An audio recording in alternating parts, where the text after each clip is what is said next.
Goods service tax यानी कि GST. तो हम आज पढ़ने वाले हैं जीएसटी। जीएसटी जैसे कि आप जानते हैं 1 जुलाई 2017 से अप्लाई हुआ है और ये एक इनडायरेक्ट टैक्स है।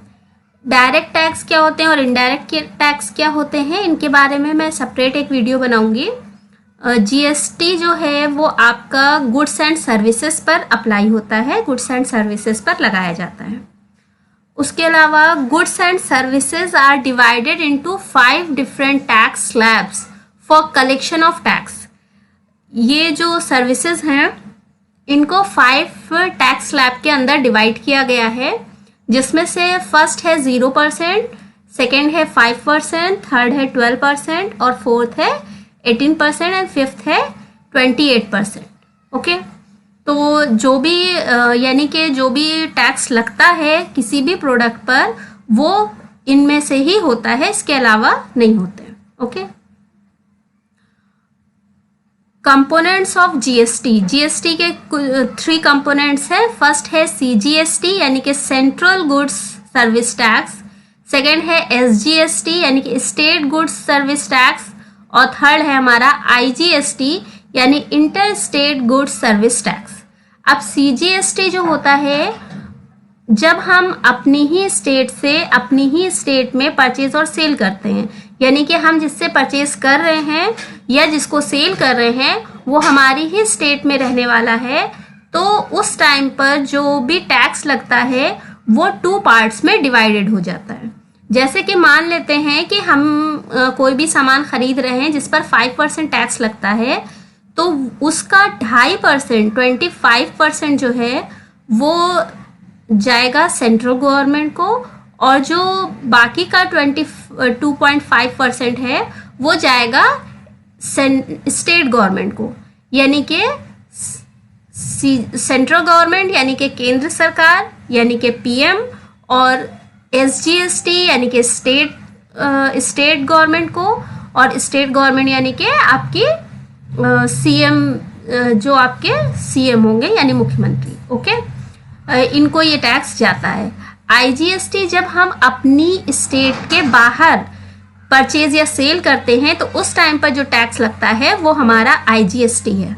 ओके, तो इतना समझने के बाद अब हम चलते हैं अपनी टैली स्क्रीन पर और समझते हैं आगे की चीज़ें। Okay, hello my dear friends, कैसे हैं आप लोग? आई होप सब अच्छे से होंगे। तो आज की वीडियो में हम जीएसटी सीखने जा रहे हैं। जैसे आप लोग जानते हैं कि एक ही वीडियो में मैंने पूरा जीएसटी कंप्लीट कराया है, तो थोड़ी सी वीडियो लंबी है लेकिन लास्ट तक देखिएगा जिससे आपको आगे कोई भी प्रॉब्लम ना आए जीएसटी में। और एक चीज़ का बहुत अच्छे से ध्यान रखिएगा कि आपकी टैली जो है उसका रिलीज वर्जन देख लीजिएगा क्या है। ओके, यानी कि 6.0 रिलीज अगर है आपकी तो उसमें जीएसटी चलेगी, उसके आगे अबव का भी है तो उसमें भी चलेगी, लेकिन अगर 5.0 या समथिंग होगी तो आपका जीएसटी उसमें नहीं, ऑप्शन ही नहीं आएगा, तो उसका ध्यान रखिएगा। और अगर आपके पास न्यू वर्जन नहीं है तो मैं डिस्क्रिप्शन में लिंक दे दूंगी, उसे डाउनलोड कर लीजिएगा। ओके, तो जैसे कि आप लोग जानते हैं कि हम इस चैनल पर टैली की पूरी सीरीज़ चला रहे हैं। बिल्कुल बेसिक से हमने इसमें टैली स्टार्ट किया हुआ है। अगर आपको कंप्यूटर में, टैली में या फिर अकाउंट्स में कुछ भी नहीं आता है, फिर भी आप हमारी वीडियोस के थ्रू टैली सीख सकते हैं, जिसमें मैंने काफ़ी कुछ पढ़ा दिया है। जीएसटी और वैट इम्पॉर्टेंट था इसलिए थोड़ा जल्दी जल्दी पढ़ाया है। अगर बीच में जो भी चीज़ें छुटी हुई हैं उन्हें मैं वीकली बनाकर वीडियोस डालती रहूँगी। और अब जो हम स्टार्ट करेंगे वो ओ लेवल स्टार्ट करेंगे, तो आपके फ्रेंड्स या आप में से जो भी ओ लेवल के लिए इंटरेस्टेड हैं वो हमारे चैनल को सब्सक्राइब कर सकते हैं, जिससे आगे आने वाली वीडियोस उनको मिल जाएं। उसके अलावा मैं चाहती हूँ कि आपको ओ लेवल से रिलेटेड कोई भी क्वेश्चन है, कुछ भी आप जानना चाहते हैं या प्रॉब्लम है, तो आप मुझे कमेंट करिएगा, मैं उसका सोल्यूशन वीडियोज़ में दूँगी। ओके, तो चलिए आज हम सीख लेते हैं जीएसटी। आगे हैं हम अपनी कंप्यूटर स्क्रीन पर, टैली की स्क्रीन पर, और टैली स्क्रीन पर आने के बाद हमें सबसे पहला काम करना है, एक न्यू कंपनी क्रिएट करनी है, जिससे हमारे पहले के किसी डेटा की वजह से हमारी कंपनी में कोई प्रॉब्लम ना आए। ओके, तो ये कंपनी मैं बनाने जा रही हूँ जीएसटी गुड्स सर्विस टैक्स के नाम से। ये कंपनी बना ली है। इसमें सिर्फ हमें इंडिया यानी कंट्री और स्टेट सही से डालनी है, जिससे हमारी कंपनी में कोई प्रॉब्लम ना आए। उसके बाद जो है हमें कुछ लेजर्स बनाने हैं। सबसे पहले हमें कंपनी का सेट करना है जीएसटी। तो हम स्टेटरी एंड टैक्सेशन में जाएंगे, F11 प्रेस करके, और यहाँ पर जीएसटी को Y प्रेस करके यस कर लेंगे, enable goods service tax GST, और उसके नीचे जो लिखा है set alter GST rate details, इसको भी Y प्रेस करके एंटर कर लेंगे, और यहाँ पे स्टेट ले लेंगे उत्तर प्रदेश, और रजिस्ट्रेशन टाइप में रेगुलर एंड कंपोजिशन आता है, तो हम इसे रेगुलर ले लेंगे। कंपोजिशन के बारे में जैसे मैंने पहले भी बताया आपको वैट में कि 3 मंथ्स या क्वार्टरली जो भी पेमेंट करते हैं वो कंपोजिशन के अंदर आते हैं।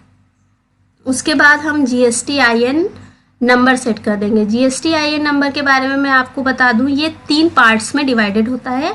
फर्स्ट पार्ट में जो 2 डिजिट्स होते हैं वो आपका स्टेट कोड होता है, बाकी के 10 डिजिट्स में आपका पैन होता है यानी पैन कार्ड नंबर, जिसके 5 लेटर्स अल्फ़ाबेट होते हैं, और उसके बाद 4 लेटर्स जो है वो न्यूमेरिक होते हैं यानी नंबर्स में, और उसके बाद फिर से 1 लेटर जो है वो अल्फ़ाबेट होता है। उसके बाद जो लास्ट के 3 डिजिट्स होते हैं ये आपका जीएसटी का यूनिक रजिस्ट्रेशन नंबर होता है, और इसमें एक लेटर होता है 1, एक नंबर है 1Z5, ये लास्ट में अल्फ़ाबेट भी हो सकता है, तो जैसे आप रजिस्ट्रेशन के लिए अप्लाई करेंगे उसके अकॉर्डिंग मिलेगा आपको। उसके बाद हम आते हैं नीचे, और ये एप्लीकेबल फॉर्म पर 1 अप्रैल ही डाल देते हैं जो हमारा स्टार्टिंग ईयर है, और मंथली हमें पेड करना है या क्वार्टरली, इसमें हम मंथली सेलेक्ट कर लेते हैं।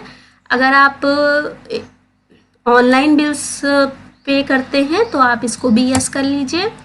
और इसके बाद यहाँ पर हम सेलेक्ट करते हैं टैक्सेबल गुड्स वैल्यू, और ये हमारी लिमिट्स लिखी हुई हैं, अगर ये कभी चेंज होती हैं तो आप इन्हें बदल सकते हैं। हमें लास्ट में जाना है set alter GST rate details. Okay, इसको हमें यस करना है, और यहाँ पर मैंने थोड़ा सा फिल कर रखा था जिससे टाइम थोड़ा सा बच जाए हमारा, तो ये डिस्क्रिप्शन हम दे देते हैं, और यहाँ पर जो भी HSN कोड हो हमारी कंपनी का वो सेट कर देते हैं, और उसके बाद एंटर प्रेस करते हुए नीचे आएंगे तो यहाँ पर टैक्सेबिलिटी लेनी है हमें, टैक्सेबल, इसको एंटर कर लेना है, और यहाँ पर 5% मैंने सेट किया है तो 2.5 आ गया। ये चीज़ हम तब सेट करते हैं जब हमें ऐसा लगता है कि हमारी कंपनी में जो भी प्रोडक्ट्स हैं या हम जिन प्रोडक्ट्स पर काम करने वाले हैं उन सारे प्रोडक्ट्स पर एक ही रेट लगेगा यानी 5% ही लगेगा। अगर हमें ऐसा लगता है तब हम इसको सेट कर लेते हैं। अगर हमने इसको सेट किया है और बाद में हमें कुछ ऐसे प्रोडक्ट्स के साथ भी काम करना पड़ता है जिन पर अलग रेट था जीएसटी का, तो हम उन्हें वहाँ पर चेंज कर सकते हैं, उसमें आपको कोई भी प्रॉब्लम नहीं आने वाली है, इसको वो ओवरराइड कर देगा। ओके, तो हम इसको एक्सेप्ट कर लेते हैं और एंटर प्रेस करते हुए इस पेज को एक्सेप्ट कर लेते हैं, और यहाँ से भी एंटर प्रेस करते हुए इसको एक्सेप्ट कर लेते हैं। इसके बाद हमें बनाने हैं कुछ लेजर्स जो कि मैंने बनाए हुए हैं, तो हम जाएंगे अकाउंट इन्फो में और लेजर्स पे, और यहाँ पर क्योंकि मैं बना चुकी हूँ तो ऑल्टर पे जा रही हूँ। सबसे पहले हम बनाएंगे कैपिटल का लेजर। कैपिटल का लेजर आपको पता है कैपिटल अकाउंट में जाता है, उसके अलावा इसमें कुछ खास नहीं है, तो कंट्रोल A प्रेस करके मैं इसे एक्सेप्ट कर ले रही हूँ। उसके बाद हमें बनाने हैं सप्लायर के लेजर। अब सप्लायर दो तरह के हैं, एक वो सप्लायर जो हमारी ही स्टेट में रहता है और एक वो सप्लायर जो हमारी स्टेट के बाहर यानी किसी दूसरी स्टेट में रहने वाला है, तो दोनों के हमें बनाने होते हैं। वैसे तो हम सभी सप्लायर्स का बनाते हैं, लेकिन बनाते टाइम हमें सिर्फ इस बात का ध्यान रखना है कि जो हमारी ही स्टेट का सप्लायर है उसका जो स्टेट हम डाल रहे हैं वो ध्यान से हम डालेंगे, क्योंकि अगर ये रॉन्ग होगा तो हमारा आगे का सारा काम रॉन्ग हो जाएगा। ओके, तो ये हमारा हो गया यूपी, और यहाँ पर हमने पैन कार्ड नंबर डाला हुआ है जो ये सप्लायर का है। अगर हम ये सब चीज़ें अच्छे से फिल करेंगे तभी हमारा आगे का काम ठीक ठाक चलेगा, यानी प्रोसेस जो होगा आगे का वो बेटर रहेगा, अदरवाइज प्रॉब्लम्स आ सकती हैं, तो इसका ध्यान रखिएगा। तो ये पैन कार्ड नंबर है इनका। पैन कार्ड डालने में आप ध्यान रखिएगा, जो मैंने बताया है उसी को फॉलो करिएगा। जैसे कि अगर मैं यहाँ पर एक लेटर कम करके एंटर प्रेस करती हूँ तो यहाँ पर देखिए क्या दिखा रहा है, invalid entry, the PAN must contain 5 alphabets followed by 4 numbers and then 1 alphabet. Okay, तो ये है जिसकी वजह से हमें इसको ध्यान रखना ज़्यादा ज़रूरी है। ओके, तो हम यहाँ पर अपना कंप्लीट कर लेते हैं ए, और यहाँ हमने रेगुलर ले लिया है, और ये हमारा GSTIN नंबर है, जैसे मैंने बताया, state code, pan card number and unique GST number. Okay, GST registration number, और इसको एंटर प्रेस करते हुए एक्सेप्ट कर दिया। इसी तरह से सप्लायर इंटर स्टेट का ले लेंगे। सप्लायर हमेशा सन्ड्री क्रेडिटर में जाता है, और यहाँ पर इंटर स्टेट है तो दूसरी स्टेट हमारी MP है जहाँ से हम परचेज कर रहे हैं। ये हमारे सप्लायर जो हैं हमें सेल कर रहे हैं, तो ये पैन कार्ड नंबर है हमारा। इसी तरह से हम सारी डिटेल्स इनकी भी फिल कर लेंगे। ओके, नेक्स्ट हम कस्टमर का बनाते हैं। कस्टमर हमारे जिनको हम सेल करेंगे, तो ये सेल हो गया हमारा। अब इनका भी अगर हमारे पास नंबर है, पैन कार्ड नंबर वगैरह, तो हम डालेंगे, और नहीं है तो हम कंज्यूमर ले सकते हैं यहाँ पर। ओके, तो हम इसको एंटर प्रेस करते हुए इसी तरह से एक्सेप्ट कर लेंगे। इसी तरह से इंटर स्टेट में जो इंटर स्टेट कस्टमर होगा उसमें स्टेट का ध्यान रखेंगे कि हम जो भी डाल रहे हैं वो ठीक से लें, और उसके बाद इनका भी पैन कार्ड नंबर और ये सारी डिटेल्स सेट कर लेंगे। ओके, इस तरह से कस्टमर और सप्लायर हमारे हो गए हैं। अब हम बनाते हैं GST के लेजर्स, जिसमें 3 लेजर्स बनते हैं, मैंने पहले भी बताया आपको।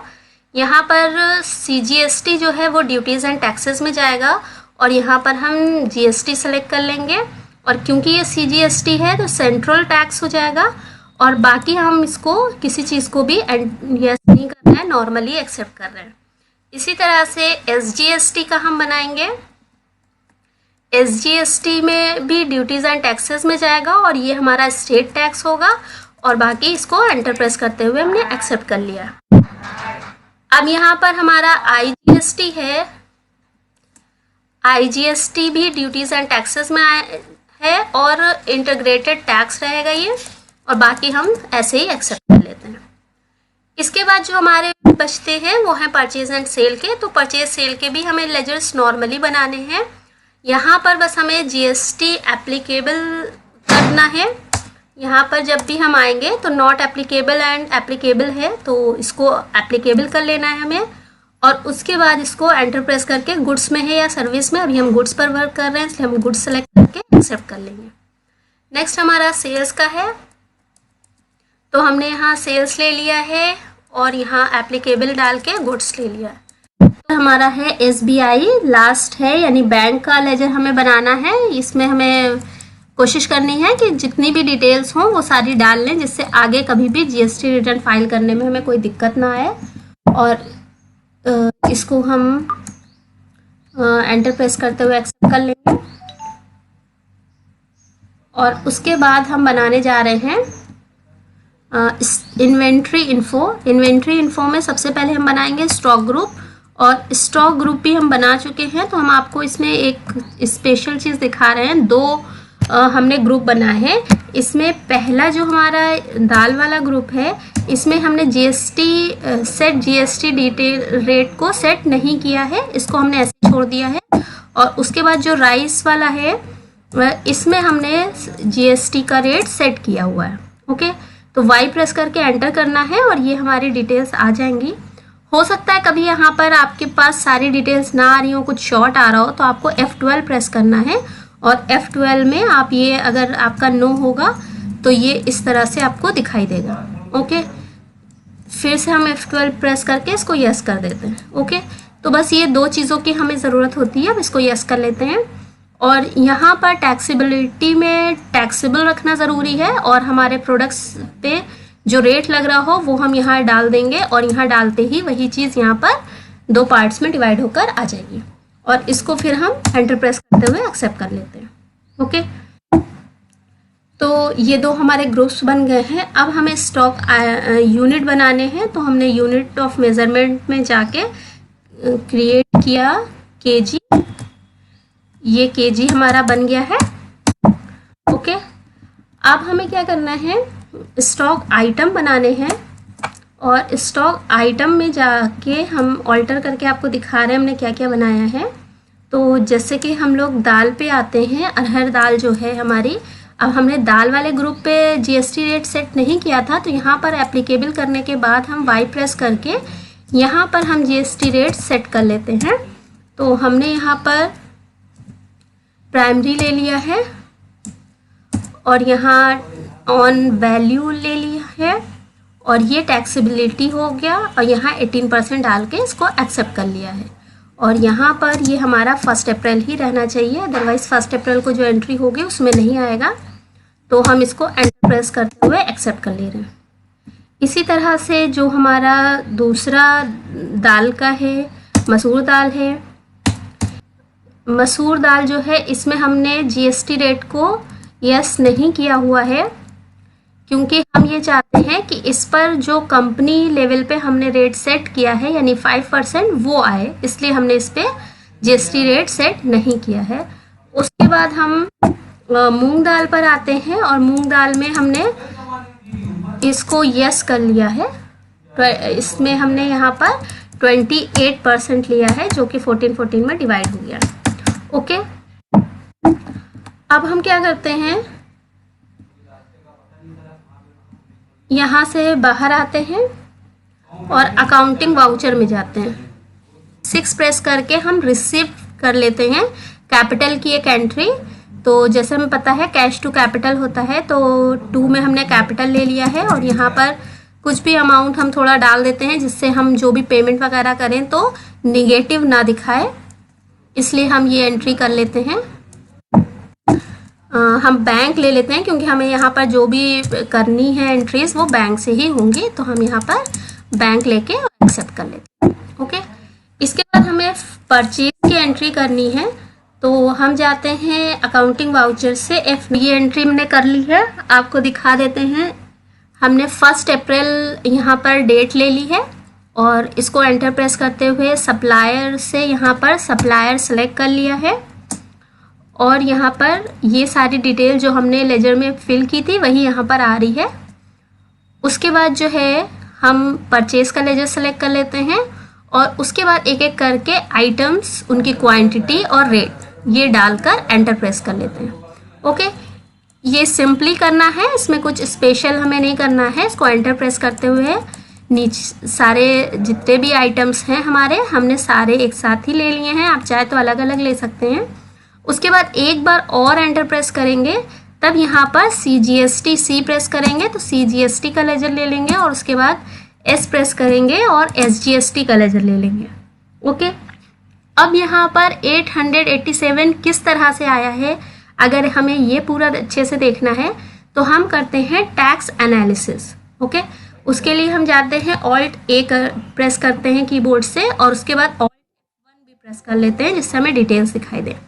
अब यहाँ पर आप देखिएगा कि बासमती जो राइस है इस पर 6% लगा हुआ है रेट और हरी पत्ती जो है इस पर भी 6% लगा है, यानी कि ये वो परसेंट है जो हमने ग्रुप में लगाया था, राइस वाले ग्रुप में 6% हमने लगाया था, तो इसलिए ये दोनों पर एक ही रेट ले रहा है। ओके, उसके बाद हम जो दाल थी, दाल पर क्योंकि ग्रुप में नहीं लगाया था, स्टॉक आइटम पर अलग अलग लगाया था, तो ये अरहर दाल पर 9% लगाया था और मूंग दाल पर 14% लगाया था, इसलिए ये अलग आ रहा है।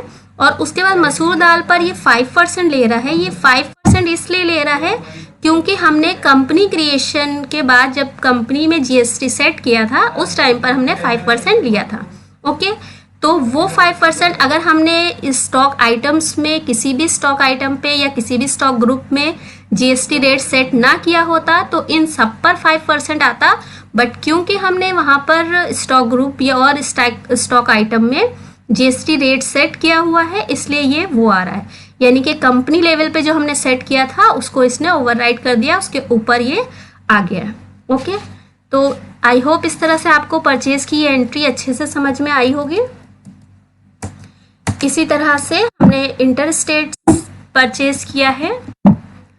इंटर स्टेट परचेज में सब कुछ तो नॉर्मल रहेगा, बस यहाँ पर सप्लायर में इंटर स्टेट सप्लायर लेना है जो हमने एमपी का बनाया था। ये देखिए आपको डिटेल दिख रही है। और उसके बाद इन सारे प्रोडक्ट्स को हमने परचेज कर लिया है। आप चाहे तो कुछ को भी कर सकते हैं, उससे कोई दिक्कत नहीं है। उसके बाद क्योंकि ये इंटर स्टेट है इसलिए यहाँ पर आईजीएसटी लगेगा, तो हमने यहाँ पर आईजीएसटी का लेजर सेलेक्ट किया है और इसका ये अमाउंट आ रहा है। अब इसको एंटर प्रेस करते हुए एक्सेप्ट कर लेंगे और हम चाहे तो इसका भी टैक्स एनालिसिस देख सकते हैं, जैसे कि अभी हमने परचेज का देखा था, लोकल परचेज का देखा था। सेल करते हैं या फेट प्रेस करके, और ये सेल की भी मैंने एंट्री कर दी है। कस्टमर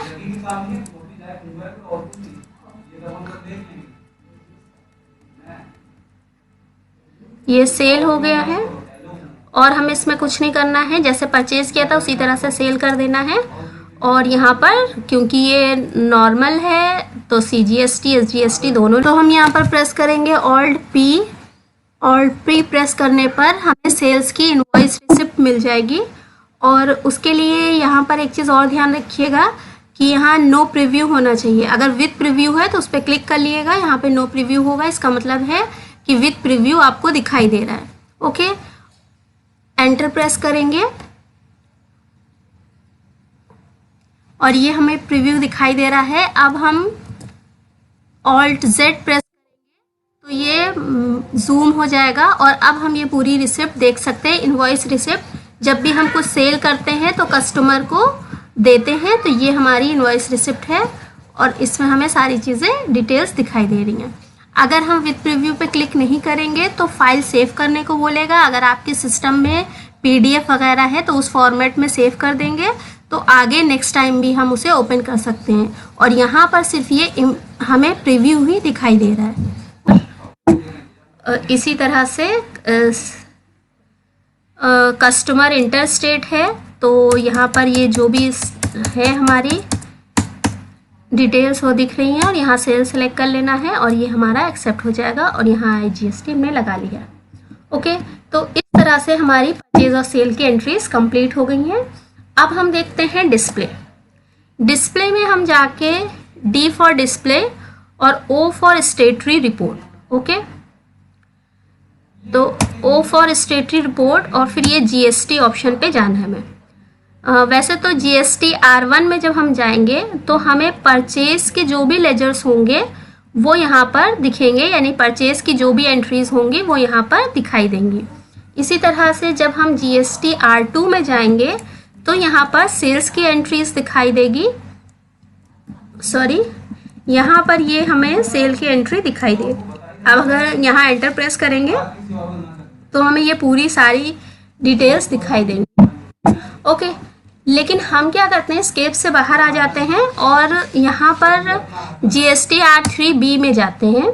यहाँ पर हमें परचेज और सेल दोनों की ही एंट्रीज दिखाई देंगी। तो यहाँ पर इस जगह पर हम जब एंटर प्रेस करेंगे तो नीचे वाले ऑप्शन पर आउटवर्ड टैक्सेबल सप्लाईज, इस पर एंटर करेंगे तो यहाँ पर हमें सेल्स की एंट्रीज दिखाई दे रही हैं। फिर एंटर प्रेस करेंगे तो उसी तरह से डिटेल दिखाई देगी। अब यहाँ पर हमें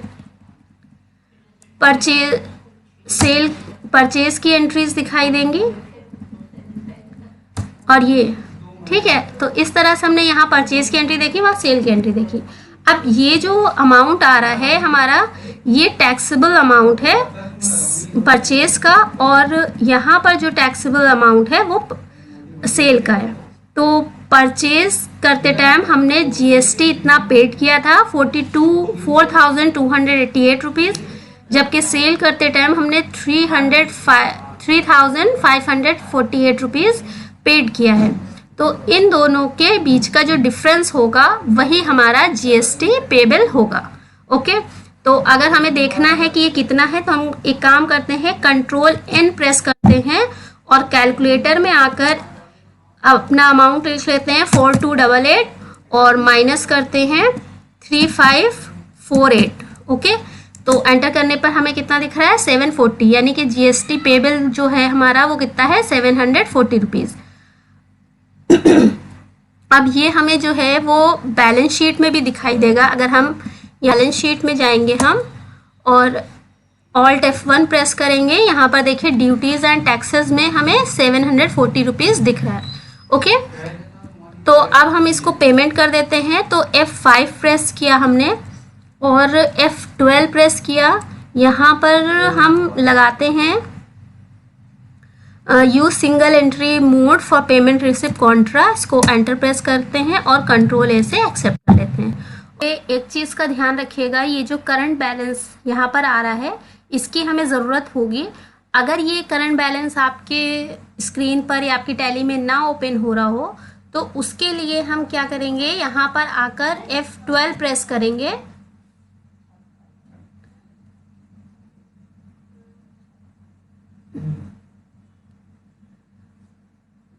F12 प्रेस करेंगे और यहाँ पर देखिए लिख कर आ रहा है शो करंट बैलेंस।